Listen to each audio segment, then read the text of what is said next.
अस्सलाम वालेकुम। शुरू अल्लाह के नाम से जो बड़ा ही मेहरबान निहायत रहम वाला है। मैं गुलिस्ता मोहम्मदी हसीन जन्नत चैनल में आपको खुशामदीद कहती हूँ। एक यहूदी लड़का जिसने 6000 आदमियों को मुसलमान बनाया, आज हम इस वीडियो पर रिएक्शन करने वाले हैं।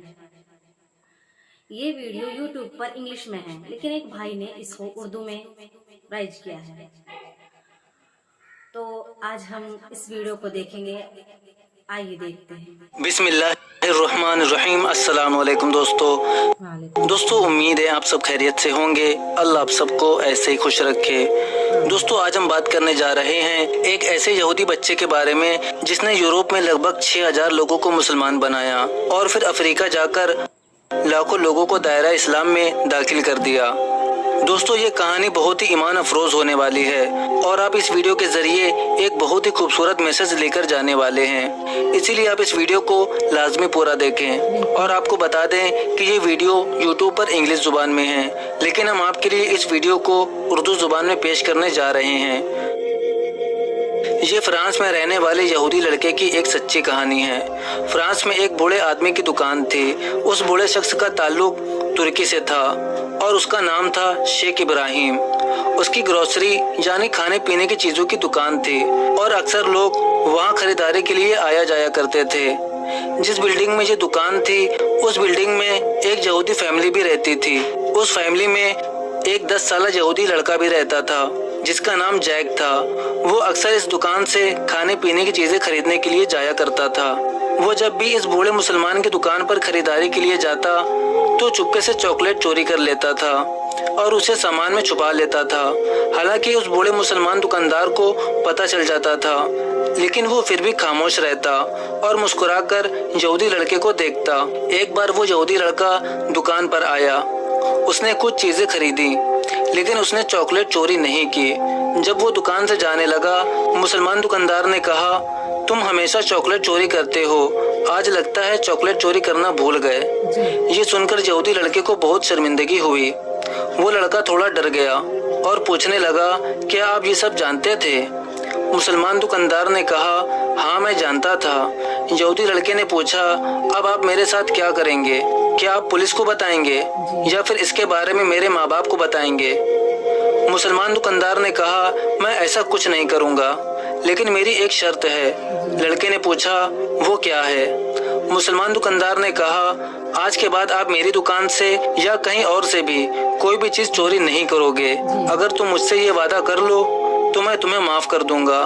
तो उस यहूदी लड़के ने चोरी ना करने का वादा कर लिया। मुसलमान दुकानदार ने कहा, मैं तुम्हें डेली चॉकलेट दूंगा, तुम्हें चॉकलेट चोरी करने की जरूरत नहीं।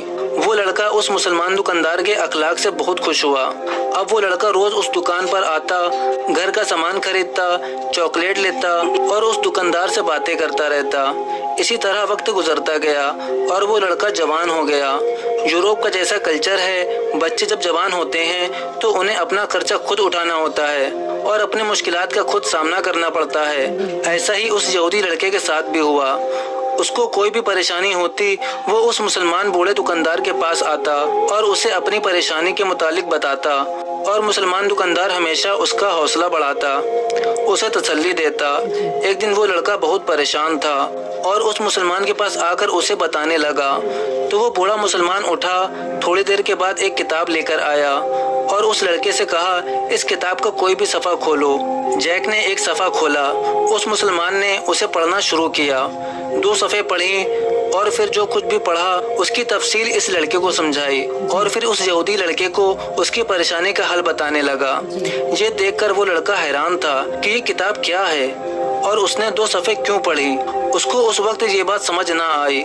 इस तरह कुछ दिन गुजर गए। एक दिन जैक दुकान पर आया, लेकिन वो बूढ़ा मुसलमान दुकान पर ना था। जैक ने पूछा तो मालूम हुआ कि वो बूढ़ा मुसलमान बीमार हो गया था, अब वो मर चुका है।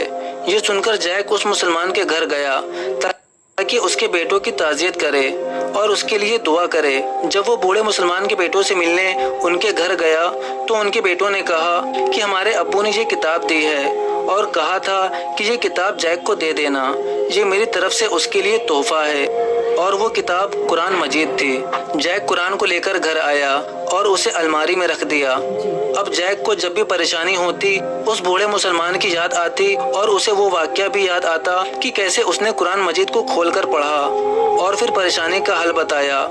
उसने कुरान को खोलकर देखा लेकिन वो अरबी में था और जैक को अरबी नहीं आती थी। उसने सोचा उसे किसी मुसलमान के पास जाकर उसे पढ़ना चाहिए और वो किसी मुसलमान को तलाश करने लगा। आखिर वो इंडोनेशिया के एक मुसलमान से मिला जिसको अरबी और फ्रेंच आती थी।